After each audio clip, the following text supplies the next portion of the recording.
আমরা নিব না, দুর্নীতি আমরা করব না, চাঁদা আমরা নিতে দেব না, দুর্নীতি আমরা সহ্য করব না।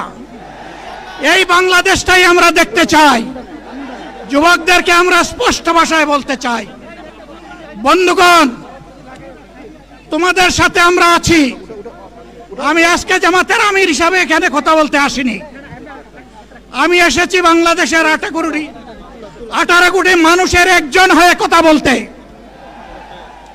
আমি শিশুদের বন্ধু, আমি যুবকদের ভাই, আমি বয়স্কদের সহযোদ্ধা, আমার বোনদের আমি ভাই। সুতরাং তাদের মুক্তির জন্যই আমি দায়িত্ব নিয়ে আজকে এখানে দাঁড়িয়েছিলাম।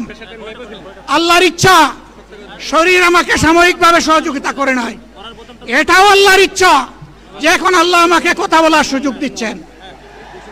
আমি বলতে চাই, বাংলাদেশের নির্দিষ্ট কোন শ্রেণীর মুক্তির জন্য আমাদের এই লড়াই নয়।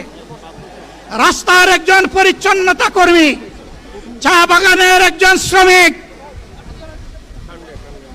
রক্ত পানি করে ঘাম জড়ানো আমার একজন রিক্সা চালক ভাই মাঠে ময়দানে বাংলাদেশের মানুষের মুখে যারা এক মুঠো ভাত তুলে দিতে চায়, আমার সেই কৃষক বন্ধুটি, আমি তাদের হয়ে আজকে এখানে কথা বলতে এসেছি।